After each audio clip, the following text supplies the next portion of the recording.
Elle est le fruit d'un métissage entre une mère congolaise et un père néerlando-congolais. Elle voit le jour à Kinshasa et aujourd'hui, mariée, maman de 4 enfants, Elodie Ngalaka est une heureuse grand-mère.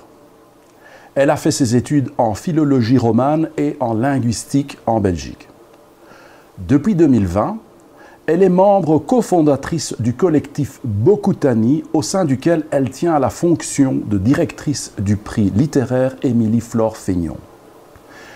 Elle est déclameuse et compositrice de textes poétiques. Quelques événements à travers la Belgique ont déjà eu l'occasion de profiter de ces déclamations magistrales. Avant de pouvoir accueillir Elodie Ngalaka dans notre émission Mikanda de ce jour, voici ce qu'elle dit elle-même de sa plume. Mes mots remettent en place mes émotions, celles-ci définissent par l'écrit mon moi passé et présent, tout en laissant plusieurs ouvertures au futur. Je suis une Belgicaine à l'âme poétique, femme de conviction et de contradiction. Je ne le regrette pas.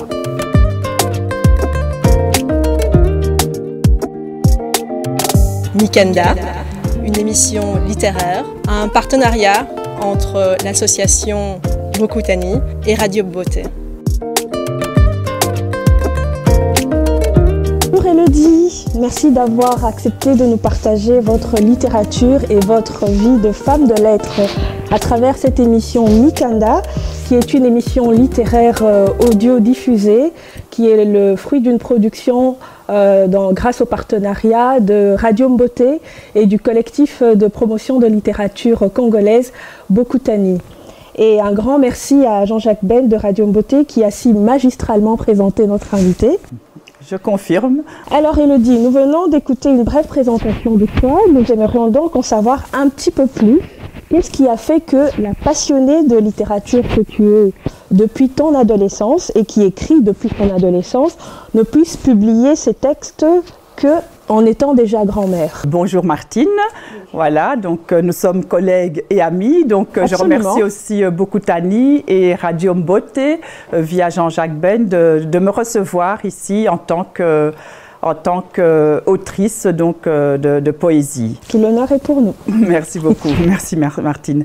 Alors c'est vrai que j'ai atteint un bel âge maintenant et c'est seulement donc à l'âge de 60 ans que j'ai fait publier donc mon recueil de poésie et j'écris depuis... je n'arrive même pas à donner d'âge parce que j'écris depuis que je suis toute petite. Je ne vais pas dire que j'ai écrit depuis l'âge de 7 ans où j'ai appris à écrire, mais au début de l'adolescence, je crois vers 8-9 ans, j'ai commencé à écrire, mais j'écrivais pour moi-même.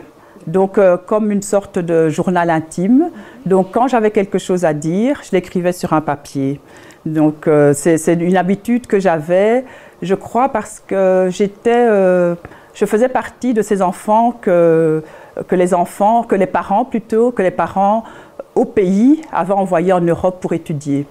Donc je suis venue très très jeune en Belgique, j'avais 2 ans et demi, avec des retours au pays pour les vacances. Mais donc j'ai beaucoup vécu sans mes parents. Nous sommes une grande famille, j'ai de nombreux frères et sœurs, mais on était avec les uns ou les autres, donc c'était difficile pour moi de me confier à mes frères ou à mes sœurs. Donc quand il m'arrivait quelque chose, j'écrivais sur un petit bout de papier. Et petit à petit, c'est comme ça que m'est venue cette passion d'écrire, parce que j'ai joint la lecture. J'ai commencé à beaucoup lire. Parfois à l'internat, je ne dormais pas de la nuit. Je lisais toute la nuit à la lumière des réverbères dans ma chambre. Et bon, j'allais en classe très fatiguée, mais heureuse. Et voilà, tout ce qui m'arrivait, j'écrivais ça sur des petits papiers. Malheureusement, bon, je ne les ai pas tous récupérés. Sinon, je crois que je pourrais faire plusieurs livres. Ça s'est envolé. Je pourrais publier plusieurs livres. Et petit à petit, en grandissant, on va à l'école, on apprend. J'aimais beaucoup le français, je voulais devenir professeur de français. Donc, et la 5e secondaire, qui était l'année de la poésie, donc où j'ai appris beaucoup donc sur la poésie, sur les poètes de tout pays. Donc ça m'a vraiment passionnée. Et je crois que c'est vers cet âge-là que, disons que mon écriture s'est un peu plus affinée. Donc c'est un petit peu, je dirais, amélioré, bien que je crois que je peux dire que j'ai une écriture que je considère comme assez simple, près du cœur. J'écris comme je parle, comme je le pense, mais quand même, il faut quand même, quand on écrit... une certaine discipline. Une certaine discipline, une certaine recherche. Donc parfois il y a un premier jet et puis après on relit et on se dit ah tiens je changerais peut-être ceci, cela pour trouver ça meilleur. Mais j'écrivais pour moi-même. D'accord. Mais qu'est-ce qui a fait la différence alors tout récemment pour que ce qui était justement intime, qui faisait partie de toi, que tu puisses accepter de le partager avec le public?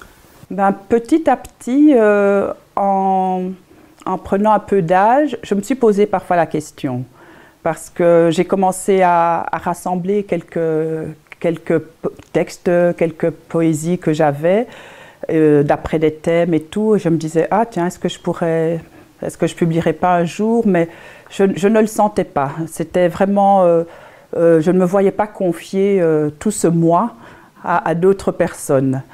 Et quand je dis ça passait comme ça, donc 20 ans, 30 ans, 40 ans. Oui, quand même. Mais à l'époque, donc à mes 17 ans, j'ai connu mon mari. Donc quand il me voyait écrire, lui il me disait toujours, mais il faudra que tu publies un jour et tout ça. Et moi je lui disais, oui, je publierai un jour. Mais en fait, c'était pour lui dire, bon, laisse-moi tranquille. Ça ne te regarde pas. Ah oui, donc là, c'était vraiment ton moi secret. Oui, voilà, c'était mon moi secret et je ne voulais pas qu'il y entre non plus. Donc, je lui disais toujours oui, mais je n'étais pas prête. Et petit à petit, je me suis dit, bon, un jour, je le ferai. Mais c'est toujours un jour, je le ferai, un jour, je le ferai. Et je crois que c'est quand, je peux dire, j'ai eu une deuxième vie. Une deuxième vie qui a eu lieu, disons... Bon, dans la vie, on a des bonheurs, on a des malheurs.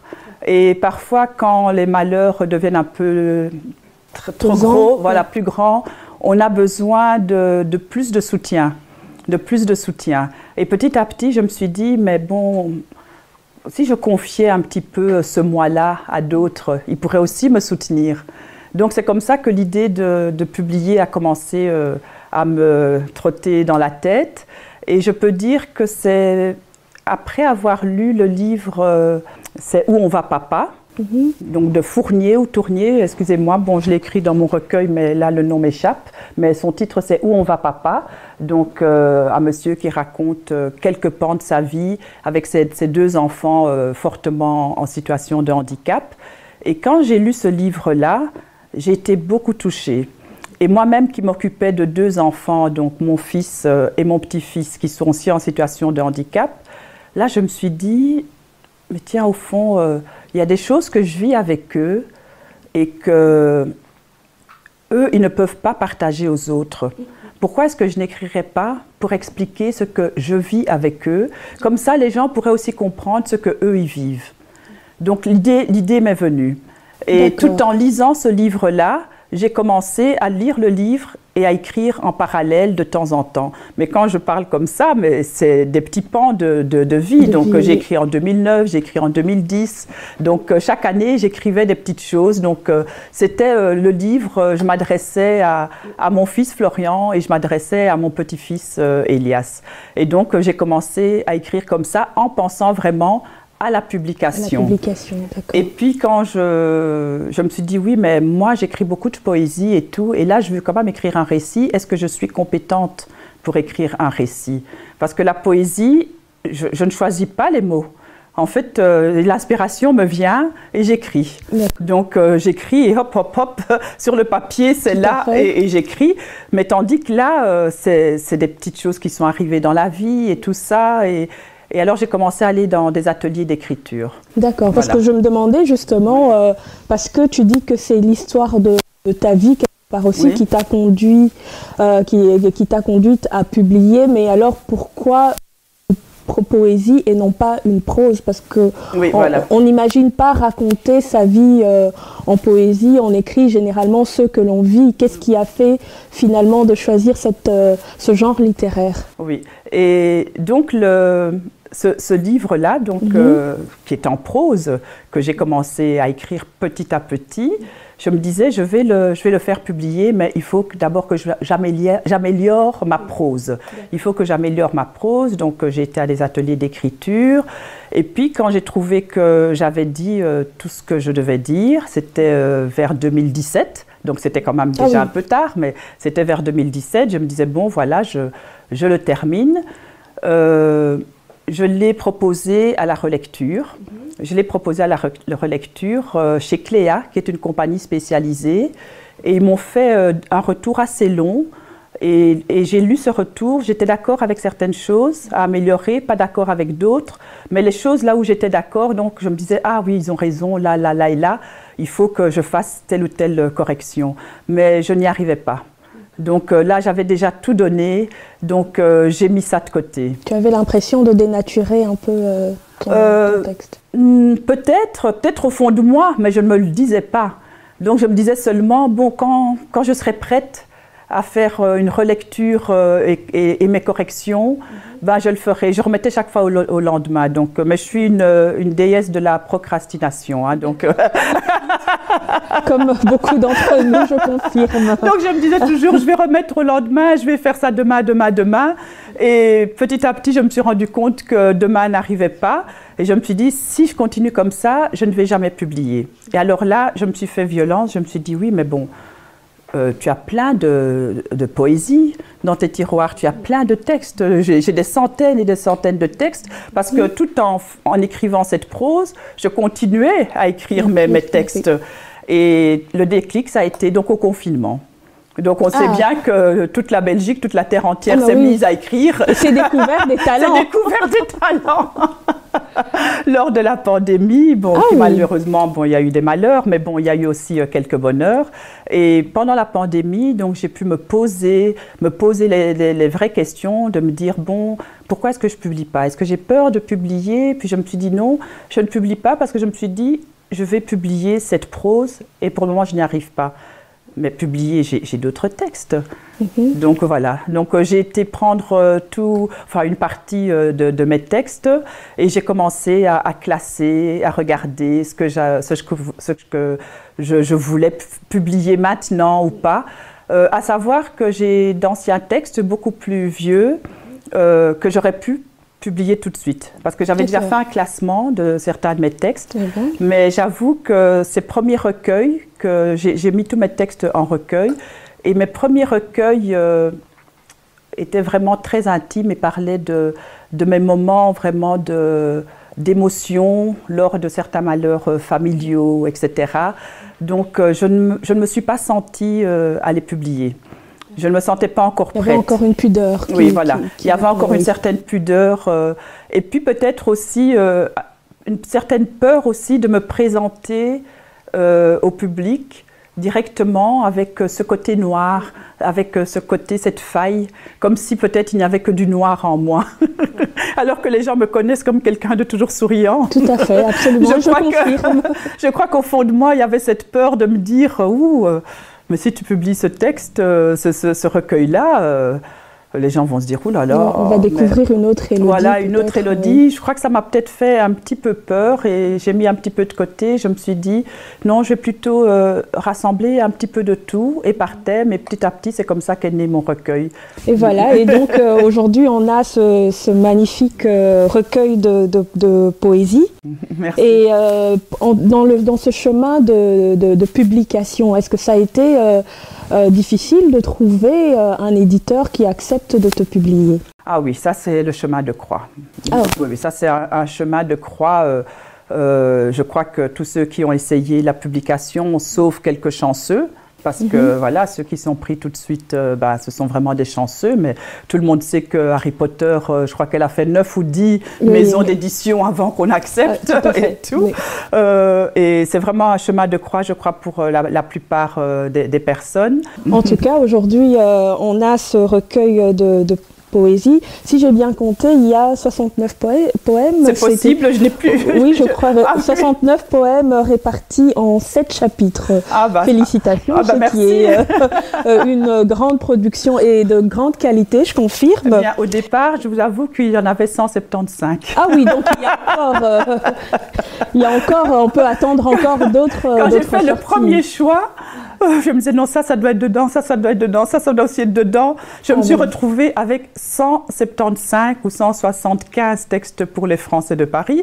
Ah ben voilà, donc aujourd'hui en tout cas, moi je vois... J'ai dû décrasser un peu, ça n'a pas été facile. Eh ben, on espère voir la suite parce que ce qu'il y a là déjà c'est très très intéressant. Merci. Et le recueil donc, dont nous parlons, le titre c'est Ngalaka, la Belgicaine, n'est pas une poésie tranquille. Il est appelé recueil de spoken word, prose poétique et kassala contemporain. Et qu'est-ce qu'un spoken word? Alors le spoken word, j'avoue qu'il y a quelques années, je ne connaissais pas ce terme. Je ne connais toujours pas. Je ne connaissais pas ce terme. Et quand j'ai commencé à penser à la publication, donc pendant la pandémie, beaucoup de mes textes me viennent d'abord en musique. D'accord. Dans ma tête. Ah, c'est particulier. Voilà. Comme inspiration. Voilà. Et d'ailleurs, parfois, maintenant qu'on a les smartphones et tout ça, et avant même avec une petite enregistreuse, là, à l'époque, quand je me baladais, hop, il y avait des petits textes en musique qui me venaient, et à l'époque, hop, je m'enregistrais. Le talent à l'état pur. Je m'enregistrais et puis j'écrivais les textes. Mais bon, je ne suis pas musicienne, donc je ne sais pas mettre tout ça en musique. Et j'ai continué par après, de temps en temps, avec donc mon smartphone. Mais donc, les textes me venaient en musique, et puis j'écrivais vite quelque part sur du papier, dans les mémos, soit sur papier ou dans mon GSM et tout ça. Et après, je devais toujours les citer à haute voix. Donc, pour moi, tous mes textes, en fait, sont des textes que je déclame déjà pour moi-même. D'accord. Et c'est comme ça que j'ai commencé aussi à faire la déclamation. J'ai toujours aimé la déclamation. J'en avais fait un tout petit peu en extrascolaire. Quand j'étais en secondaire, déclamation, éloquence. Donc c'est une passion qui vient vraiment de loin. Un peu de théâtre. J'aimais beaucoup Molière. Ah mon Dieu, fille. Fille, vous justement, à ce propos, Élodie, est-ce que tu fais la différence entre Élodie écrivaine, Élodie cassaleuse ou Élodie poétesse? Disons que toutes ces Élodies-là font partie de moi, mais quand j'écris un kassala, je n'écris pas une poésie. Pourtant, le kassala est quand même un texte poétique, mais il y a une différence. Quand je déclame, je peux déclamer une de mes poésies, mais quand je déclame, ça devient en fait du spoken word. Donc c'est ça que je commence à expliquer. Donc pour le spoken word, donc c'est vraiment le texte qui doit être dit. Donc le texte, il est dit, il est déclamé. Il est quasi chanté. Quand je lis Baudelaire, ce n'est pas du spoken word. D'ailleurs, Baudelaire, je le lis en silence. Il entre dans ma tête, dans mon esprit.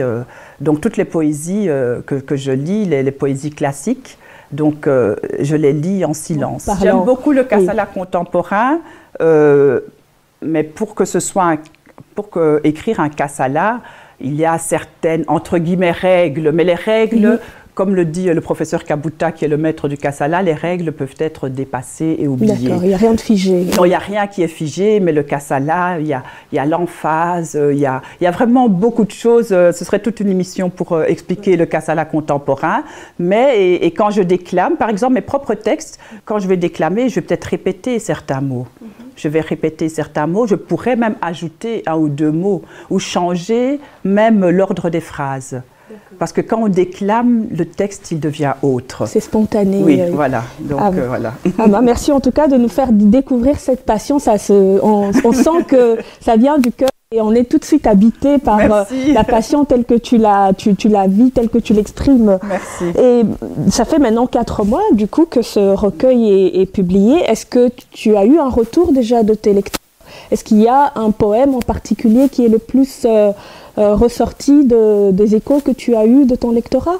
Disons que le premier texte, Ma fille chante, beaucoup de personnes m'ont dit que c'était vraiment, ils ont commencé à lire et ils ont dit vraiment que pour le moment, c'était vraiment un des textes qui les a vraiment beaucoup touchés.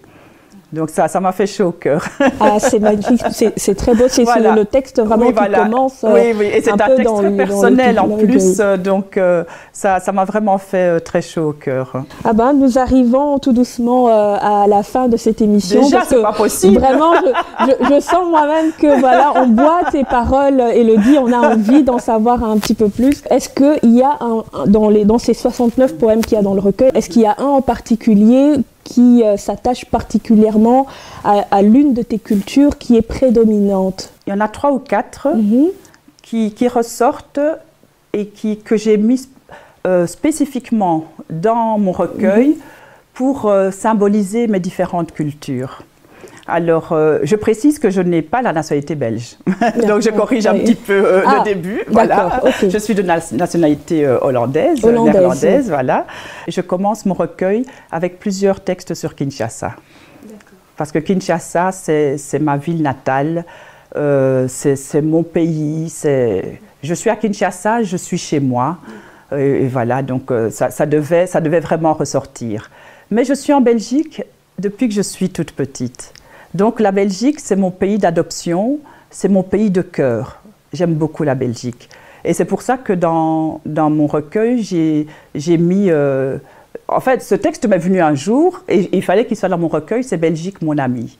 Donc dans Belgique, mon ami, j'exprime mon amour pour la Belgique, mon pays d'adoption. Alors, il y a d'autres textes que je voulais absolument mettre donc, dans mon recueil. C'est la femme, c'est 3 textes, 3 poèmes sur la femme cabindaise. Parce que ma grand-mère était cabindaise, donc du Cabinda, donc qui est sous colonie angolaise. Et mon père a beaucoup milité pour la libération du Cabinda, donc jusqu'à sa mort. Et le dernier, ça c'est le Kassala pour mon époux. Voilà, parce que le Kassala, c'est Luba et mon époux est Luba. Et voilà, donc voilà, je voulais... Ça, c'est encore une partie de toi qui est importante, parce que même dans les dédicaces, on le ressent vraiment, je ne suis pas, cette relation de couple qui est importante et qui est inspirante. Je suis une Moulouba d'adoption, alors voilà, il fallait que je le mette dans le texte aussi. En tout cas, merci Élodie. Pour ceux qui voudront, on ne va pas en dire davantage, vous allez pouvoir découvrir tous ces textes dans ce magnifique recueil de poèmes qui est publié aux éditions du Net. Et donc vous pouvez trouver facilement sur internet, sur la page Facebook de Élodie Ngalaka, sa page Facebook, mais aussi sur la page de Bokutani, le groupe Facebook de Bokutani. Vous pouvez découvrir ce poème et comment vous le procurer. Voilà, nous arrivons donc à la fin, Élodie. Comme il est de coutume dans cette émission, je vais t'inviter, on a un panel de livres intéressants, on a un panel de livres ici. Alors je voudrais voir, Élodie, s'il y en a un, comme nous faisons toujours, s'il y en a un que tu n'as pas encore lu, que tu voudrais choisir et lire, ou alors... Je rappelle que ce sont des écrivains congolais, ou alors s'il y en a peut-être un en particulier qui t'a marqué, que tu voudrais faire découvrir. Donc je montre ce livre-ci de Nadia Nsai, Docteur van de décolonisation, et je le montre, je ne l'ai pas encore lu. Je signale que je l'ai acheté l'année passée ou un peu plus, je ne sais plus. Donc, il est même dédicacé. Je remercie Nadia Nsai. Elle me l'a envoyé dédicacé. Merci beaucoup. Et c'est un livre que... Je crois que c'est le prochain livre que je vais lire. Et je le présente parce qu'il est écrit en néerlandais. En néerlandais, oui. Et c'est pour montrer... tu es hollandaise. Voilà, je suis hollandaise. Et c'est pour dire aussi que c'est ça le monde d'aujourd'hui. Il y a beaucoup d'Africains qui parlent le néerlandais. Et voilà. Et pour ces Africains-là, eh bien, je vous le montre. allez vous procurer ce livre de Nadia Nsayi. Et en plus, il parle du Congo. Du Congo, oui. Donc, je sais que ça va être très intéressant. Tout à fait. Et pour améliorer notre néerlandais pour ceux qui vivent en Belgique. Voilà, donc moi, j'ai hâte de lire ce livre de Nadia Nsayi. Donc, ça sera le prochain que je vais commencer. Je suis en train d'en terminer un et c'est le prochain que je vais commencer. Voilà, merci beaucoup Élodie. Alors, la toute dernière demande que je vais te faire, comme il est de coutume encore dans cette émission, c'est que, est-ce que tu pourrais clôturer l'émission en t'exprimant dans une des langues congolaises, donc cette partie de toi? Matondo Martine, Matondo Radio Mbote, nasepeli mingi kozala na émission oyo Mikanda, nalingi koyebisa bato nyonso na Congo, nazokoma na Congo. Bozela ngai. Nazokoma na ngalaka la belgicaine. Donc bozela ngai kuna nazoya kala mingi te nakozala na Congo. Voilà, merci beaucoup Élodie. Vous avez compris, ceux qui auront compris, donc on saisit le message et on vous dit à la prochaine pour une autre émission de Bokutani avec Radio Mbote Mikanda. Merci beaucoup.